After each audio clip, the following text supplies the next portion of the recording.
এপিসোডের শুরুতে আমরা ইয়েনিফার নামের একটি মেয়েকে দেখতে পাই। তার শারীরিক গঠন কিছুটা বিকৃত ধরনের হওয়ায় মেরুদণ্ড থেকে শুরু করে চিবুকের হাড় পর্যন্ত সবকিছু এঁকে বেঁকে গিয়েছিল।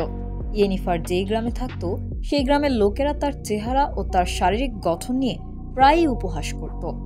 এক দৃশ্যে আমরা দেখতে পাই যে সেই গ্রামের একটি ছেলে ও একটি মেয়ে অন্তরঙ্গ মুহূর্ত কাটাচ্ছে। তারা সেই সময়ে সেখানে ইয়েনিফারকে দেখতে পায় এবং ভাবে যে সে হয়তো লুকিয়ে লুকিয়ে তাদেরকে দেখছে। এজন্য তারা দুজন তাকে ধরে ইচ্ছামতো মারধর করতে থাকে। এতে ইয়েনিফার খুব ব্যথা পাচ্ছিল, তাই সে জোরে জোরে চিৎকার করতে থাকে।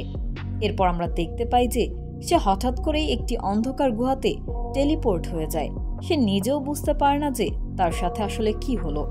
আসলে ইয়েনিফার নিজেও জানত না যে তার কাছে অলৌকিক সব শক্তি রয়েছে, যাকে তার পৃথিবীতে সবাই জাদু শক্তি বলতো। সেই গুহাতে আমরা আরেকজন লোককে দেখতে পাই, যার নাম ছিল অ্যাস্ট্রেড। এই গুহাটিই ছিল তার ঠিকানা, যেখানে সে নিজের জাদু অনুশীলন করত। অ্যাস্ট্রেড যখন ইয়েনিফারকে দেখে তখন সে নিজের চোখকে বিশ্বাস করতে পারে না। সে বুঝে যায় যে এই মেয়েটি এখানকার না, কারণ সে ভয় পেয়েছিল। সে তার কাছে যাওয়ার চেষ্টা করে, কিন্তু ইয়েনিফার তাকে কষে একটি থাপ্পড় মারে। তবুও অ্যাস্ট্রেড তার উপর একটুও রাগ করে না, বরং সে তাকে বলে যে যদি তুমি জাদুর ব্যবহার করে থাকো তাহলে সেই লোকেরা তোমাকে অবশ্যই খুঁজে বের করবে, তাই তুমি এখান থেকে দূরে কোথাও পালিয়ে যাও। এটা বলে অ্যাস্ট্রেড তার জন্য একটি নতুন প্রবেশ পথ খুলে দেয়, এমন একটি প্রবেশ পথ যেটাকে খুঁজে বের করা যাবে না। ইয়েনিফার সেই প্রবেশ পথের ব্যবহার করে নিজের বাসায় ফিরে যায়। এরপর একদিন একজন মহিলা ইয়েনিফারের বাবার সাথে দেখা করতে আসে। তার বাবা শূকর পালনের কাজ করত, আর সেই মহিলাটি তার কাছে শূকর কিনতেই এসেছিল। বিনিময় করতে করতে সেই মহিলাটি ইয়েনিফারের দিকে ইশারা দিয়ে বলে যে এই ধরনের জানোয়ারের দাম কত। এটা শুনে ইয়েনিফারের বাবা বলে যে ওর দাম 10 মার্ক। ইয়েনিফার তো বিশ্বাস করতেই পারে না যে তার নিজের বাবা মাত্রই তার মূল্য নির্ধারণ করেছে। সেই মহিলাটি তার সাথে দামাদামি করতে থাকে। এরপর ইয়েনিফারের নির্দয় বাবা ইয়েনিফারকে মাত্র 4 মার্কের বিনিময়ে বিক্রি করে দেয়। ইয়েনিফারের বাবা ইয়েনিফারকে এক নিমিষেই বিক্রি করে দেয়। তার মা তাকে বিক্রি হওয়া থেকে বাঁচানোর চেষ্টা করে, কিন্তু ততক্ষণে সে আসলে বিক্রি হয়ে গিয়েছিল। আসলে ইয়েনিফারের বাবা ইয়েনিফারকে অন্য কারো অবৈধ সন্তান মনে করত, কারণ সে দেখতে একটুও সুন্দর ছিল না এবং তার পুরো শরীর বিকৃত ছিল। এরপর আমরা দেখতে পাই যে সেই মহিলাটি ইয়েনিফারকে নিজের সাথে নিয়ে যায় এবং তাকে একটি ঘরে আটকে রাখে। ইয়েনিফার মনে করতে থাকে যে এখন আর তার বেঁচে থাকার কোনো উদ্দেশ্য নেই। সবাই তাকে ঘৃণা করে, আর এখন তো তার সাথে নিজের পরিবারও নেই। তাই সে হাতে শিরা কেটে নিজের জীবন নেওয়ার চেষ্টা করে। কিন্তু কিছুক্ষণ পর আমরা দেখতে পাই যে সে এখনো বেঁচে আছে, কারণ সেই মহিলাটি সময় থাকতেই তার চিকিৎসা করিয়ে তাকে বাঁচিয়ে নিয়েছিল। সেই মহিলাটির নাম ছিল টেসায়া, আর সে অ্যারেটুজা এর একজন শিক্ষিকা ছিল। সে তার শিক্ষার্থীদেরকে জাদু শেখাতো। এখানে আমরা দেখতে পাই যে সে শুধু ইয়েনিফারকে না, বরং তার মতো আরো অনেক মেয়েকে একত্র করেছিল, যারা তাদের জীবনে কখনো না কখনো ভুলবশত হলেও জাদুর ব্যবহার করেছিল। সে মেয়েগুলোকে বলে যে আজকে থেকে এটাই তোমাদের নতুন পরিবার, আর তোমাদের জীবন এখন এখান থেকেই শুরু আর এখানেই শেষ। এরপর সে তাদেরকে জাদুমন্ত্র পড়ে একটি পাথরকে না ছুঁয়ে উপরে তুলতে বলে। তাদের মধ্যে একটি মেয়ে যখন সেই মন্ত্রটি পড়ে তখন তার হাত গলতে শুরু করে। এতে টেসায়া তাদের বলে যে জাদু বলতে আসলে কিছুই নেই, এটা শুধু একটি শক্তির হস্তান্তর। এরপর সে তাদেরকে সেই পাথরটি উপরে উঠিয়ে দেখায়, কিন্তু এতে তার অপর হাতে রাখা ফুলটি ঝরে যায়। এখানে আমরা দেখতে পাই যে সবাই সেই পাথরটিকে উপরে তুলতে সক্ষম হয়, কিন্তু ইয়েনিফার অনেক চেষ্টা করা সত্ত্বেও সেই জাদুটিকে করতেই পারে না। এরপর আবারও অ্যাস্ট্রেডের সাথে ইয়েনিফারের দেখা হয়, কিন্তু সে তাকে এটা জিজ্ঞেস করতে ভুলে যায় যে সে শুরু থেকেই কেন তাকে সেখান থেকে পালিয়ে যেতে বলছিল। পরের দৃশ্যে ইয়েনিফারদের দ্বিতীয় ক্লাস ছিল।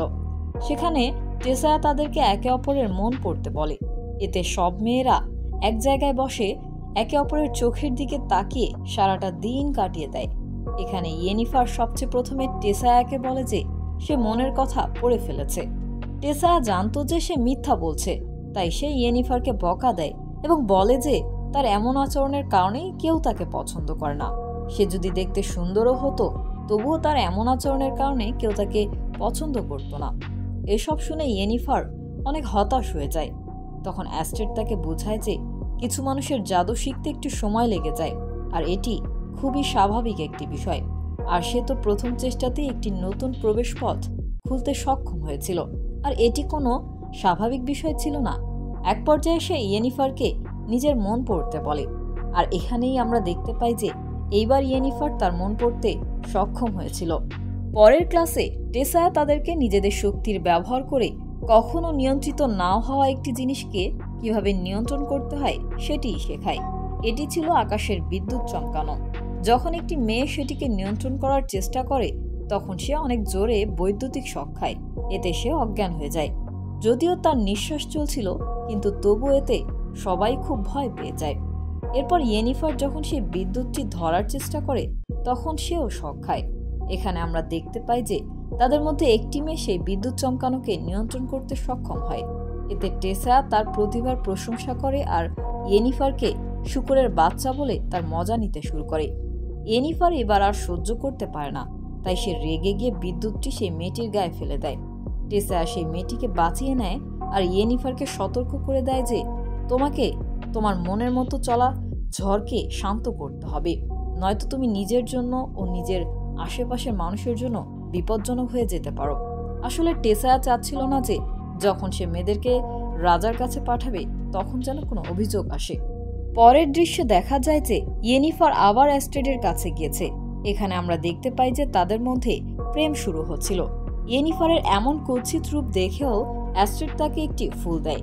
সেই ফুলটি ছুঁয়ে যখন সে অ্যাস্ট্রেডের কিছু জাদু মন্ত্র আওড়াতে শুরু করে তখন ইয়েনিফার আবারও একটি নতুন প্রবেশ পথ খুলে ফেলে, যেমনটি সে এর আগেও খুলে ফেলেছিল। এখানে অ্যাস্ট্রেড জানতে পারে যে ইয়েনিফারের আসল বাবা একজন এলফ ছিল। এলফ তাদেরকে বলা হতো যারা মানুষকে সবচেয়ে প্রথমে জাদু করা শিখিয়েছিল, কিন্তু মানুষ তাদের সাথেই প্রতারণা করে বসে এবং হাজার হাজার এলফকে হত্যা করে ফেলে। এখন যেহেতু ইয়েনিফার একজন এলফের বংশধর ছিল, তাই একটি অভিশাপের কারণে তার শরীরের এমন অবস্থা হয়ে গিয়েছিল। এক রাতে ইয়েনিফার দেখে যে টেসায়া কিছু মেয়েকে একটি ছোট্ট পুকুরের সামনে নিয়ে যাচ্ছে আর তাদেরকে নিজের জাদু দিয়ে এলফ বানিয়ে দিচ্ছে। টেসায়া জানতো যে ইয়েনিফার তাকে লুকিয়ে লুকিয়ে দেখছে, এজন্য সে তাকে সামনে আসতে বলে। ইয়েনিফার তাকে জিজ্ঞেস করে যে সে কেন তাদেরকে এলফ বানিয়ে দিল। এতে টেসায়া তাকে কিছুই বলে না, কিন্তু এটা বলে যে সে তাকেও তাদের মতো বানিয়ে দিত, কিন্তু সে এলফ হওয়ার যোগ্যতাগুলো পূর্ণ করতে পারেনি। এরপর সে ইয়েনিফারকে তাদেরকে পানিতে ফেলে দিতে বলে। এতে ইয়েনিফার এক এক করে নিজের বন্ধুদেরকে পানিতে ফেলে দেয়। এরপর আমরা দেখতে পাই যে আস্তে আস্তে ইয়েনিফার আর অ্যাস্ট্রেডের মধ্যে কাছাকাছি আসার প্রবণতা বাড়তে থাকে। অ্যাস্ট্রেড তাকে বলে যে যদি একবার সে ভালো মতো জাদু শিখতে পারে তাহলে তাদেরকে আলাদা আলাদা রাজ্যে পাঠিয়ে দেওয়া হবে, হয়তো তখন আর তাদের কখনোই দেখা হবে না। এতে ইয়েনিফার তাকে বলে যে সে নিজের রাজ্যে ফেরত যেতে চায় আর সেখানকার রাজার জন্য কাজ করতে চায়, যাতে সে সবাইকে দেখাতে পারে যে তার মধ্যেও যোগ্যতা আছে, আর যারা তাকে কুৎসিত বলতো এবং তাকে নিয়ে উপহাস করত তাদেরকে শাস্তি দিতে পারে। এরপর ইয়েনিফার একজন জাদুকরের কাছে যায়। তার কাজ ছিল সব মেয়েকে নিখুঁত বানানো, অর্থাৎ যে মেয়েদেরকে রাজার কাছে পাঠানো হতো তাদেরকে শারীরিক এবং মানসিকভাবে নিখুঁত হতে হতো। সেই লোকটি ইয়েনিফারকে নিজের কিছু পুরনো কাজ দেখায় আর তাকে বলে যে সে তাকে অনেক সুন্দর বানিয়ে দিবে। ইয়েনিফার যখন নিজেকে আয়নায় দেখছিল তখন টেসায়া তার সাথে দেখা করতে আসে। সে তাকে বলে যে তুমি তোমার চোখ বন্ধ করো এবং এমন একটি মেয়ে সম্পর্কে ভাবতে থাকো যে অত্যাধিক শক্তিশালী এবং যার কোনো কিছু নিয়েই ভয় লাগে না। তুমি তোমার নিজের রং, রূপ, নিজের শারীরিক গঠন নিয়ে ভাবতে থাকো।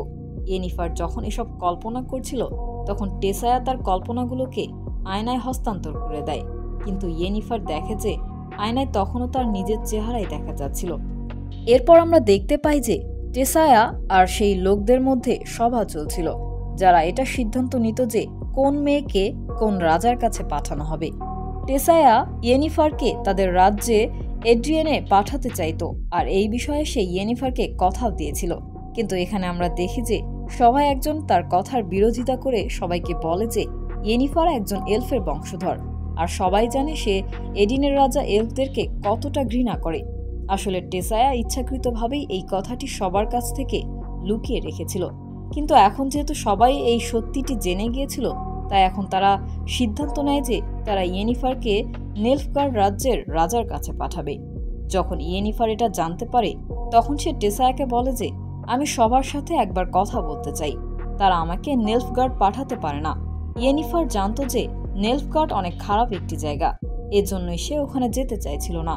কিন্তু টেসায়া তাকে বলে যে এখন সিদ্ধান্ত হয়ে গিয়েছে আর তুমি সবার সিদ্ধান্ত বদলাতে পারবে না। ইয়েনিফার নিজের বাবার এলফ হওয়ার বিষয়টি শুধু অ্যাস্টেডের সাথেই শেয়ার করেছিল, তাই সে বুঝে যায় অ্যাস্টেডই এই কথাটি সবাইকে জানিয়েছে আর শুরু থেকেই সে তার উপর গোয়েন্দাগিরি করছিল। এরপর আমরা দেখি যে যেদিন মেয়েগুলোকে ভিন্ন ভিন্ন রাজ্যের রাজাদের কাছে পাঠানোর জন্য শপথ পাঠ করানো হচ্ছিল সেদিন ইয়েনিফার সেখানে উপস্থিত হয় না। অ্যাস্টেডও সেখানেও ছিল। সে দ্রুত ইয়েনিফারের কাছে যায় আর তাকে অনুষ্ঠানে যেতে বলে, কিন্তু ইয়েনিফার একটি কাগজে নিজের বাবার স্বাক্ষর নিতে যাচ্ছিল যাতে সে সবাইকে এই বিষয়টি লিখিত প্রমাণ দিতে পারে যে সে কোনো এলফের মেয়ে নয়। এতে অ্যাস্টেড তাকে বলে যে এখন এসবে কিছুই হবে না, তারা সিদ্ধান্ত নিয়ে নিয়েছে আর এখন তারা আর এটি বদলাবেও না। ইয়েনিফার তার উপর অনেক রেগেছিল, কারণ তার কথা শুনেই আজকে তাকে নেলফগার্ডে পাঠানো হচ্ছে। অ্যাস্টেড তার কাছে মাফ চায় আর বলে যে তোমার নেলফগার্ড যাওয়ার প্রয়োজন নেই, আমাকে গবেষণা বিভাগের সদস্য বানিয়ে দেওয়া হয়েছে, তাই তোমাকেও আমি আমার সাথেই সামিল করে নিব। আমরা দুজন পৃথিবী ঘুরবো আর নতুন নতুন জিনিস নিয়ে গবেষণা করব।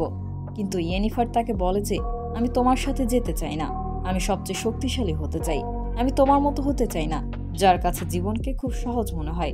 আমার পৃথিবীটা খুব নিষ্ঠুর, কিন্তু এখন আমি এখানেই রাজ করতে চাই। অন্যদিকে আমরা দেখতে পাই যে অনুষ্ঠানে অ্যাড্রিয়ানের রাজা নিজের জন্য একজন জাদুকরকে নির্বাচন করছিল।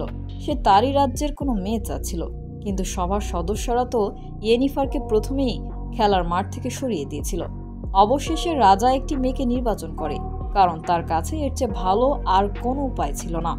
এরপর ইয়েনিফার আবারও সেই জাদুকরের কাছে যায় এবং তাকে বলে যে সে যেন তাকে নিখুঁত বানিয়ে দেয়। জাদুকর ইয়েনিফারকে বলে যে যদি সে এমনটা করে তাহলে সব সদস্যরা মিলে তার গর্দান নিবে। কিন্তু ইয়েনিফার তাকে বলে যে তোমার উচিত তুমি যেই কাজটিতে পারদর্শী সেটা চালিয়ে যাওয়া। যদি মানুষের এত ভয় করো তাহলে তোমার উচিত এই কাজটি ছেড়ে দেওয়া। জাদুকর নিজের কাজ নিয়ে খুব গর্ব করত, তাই ইয়েনিফারের কথা শুনে তার খুব গায়ে লাগে, কিন্তু তবুও সে জাদু করতে মানা করে দেয়, কারণ তাকে অজ্ঞান করার জন্য যে ওষুধ লাগবে সেটি বানাতে অনেক সময় লাগে, আর যতদিনে সেই ওষুধটি প্রস্তুত হবে ততদিনে অনেক দেরি হয়ে যাবে। ইয়েনিফার তাকে বলে যে সে যেন ওষুধ ছাড়াই তার উপর জাদু করে। তখন জাদুকর তাকে বলে যে এতে তার অনেক বেশি ব্যথা লাগবে, কিন্তু ইয়েনিফারের আর এসব কিছু গায়ে লাগছিল না। কিন্তু সুন্দর হওয়ার জন্য তাকে নিজের গর্ভাশয় বলিদান দিতে হতো, অর্থাৎ সে আর কখনো বাচ্চা জন্ম দিতে পারবে না। এরপর জাদুকর ইয়েনিফারের শরীর থেকে তার গর্ভাশয় বের করে আনে আর সেটির একটি মিশ্রণ বানিয়ে তার শরীরের সেই সব জায়গায় লাগিয়ে দেয় যেগুলোর কারণে তাকে দেখতে কুৎসিত মনে হতো। এখানে আমরা দেখি যে যখন জাদুকর মন্ত্র পড়তে শুরু করে তখন জাদুর কারণে ইয়েনিফারের শরীরে পরিবর্তন আসতে শুরু করে, তার মেরুদণ্ডের হাড় সোজা হতে শুরু করে আর বাইরে বের হয়ে থাকা চিবুকও ভেতরে ঢুকতে থাকে। এই সব কিছু অজ্ঞান করার ঔষধ ছাড়াই করা হচ্ছিল। এর ফলে ইয়েনিফারকে সহ্য ক্ষমতার বাইরে গিয়েও ব্যথা সহ্য করতে হচ্ছিল। কিন্তু অবশেষে আমরা দেখি যে ইয়েনিফারের শরীর এখন আর আগের মতো ছিল না, তাকে এখন আর আগের মতো কুৎসিত দেখাচ্ছিল না, সে এখন অনেক সুন্দর একজন মেয়েতে পরিণত হয়ে গিয়েছিল। এরপর যখন সে অনুষ্ঠানে পৌঁছায় তখন সবাই তাকে দেখে অবাক হয়ে যায়। এখানে ইয়েনিফার কারো সাথেই কথা বলছিল না আর সে সোজা বেনবার্গের রাজার কাছে চলে যায়। রাজা তার সৌন্দর্য দেখে মুগ্ধ হয়ে যায়। যখন ইয়েনিফার তাকে বলে যে সেও বেনবার্গেরই একজন মেয়ে, তখন রাজা নিজের নির্বাচন করা মেয়ের হাত ছেড়ে দিয়ে তার সাথেই নাচতে শুরু করে দেয়। এর অর্থ এই ছিল যে সে ইয়েনিফারকে নিজের রাজ্যের জন্য পছন্দ করে ফেলেছিল। এরপর আমরা সেই লোকটিকে দেখতে পাই যে ইয়েনিফারকে হারানোর জন্য এই সব কিছুর পরিকল্পনা করেছিল, আর রাজা তার মেয়েকে নির্বাচন না করায় তার মনের ভেতর রাগ লুকিয়ে রেখেছিল। এর মধ্যে দিয়ে এই এপিসোডটি এখানেই শেষ হয়ে যায়। তো বন্ধুরা, কেমন লাগলো আপনাদের আজকের এই এপিসোডটি? যদি ভালো লেগে থাকে তাহলে লাইক বাটনটি ক্লিক করুন এবং পরবর্তীতেও এমন ভিন্ন ধরনের সব কাহিনী উপভোগ করতে আমাদের চ্যানেলটিকে সাবস্ক্রাইব করে পাশেই থাকুন।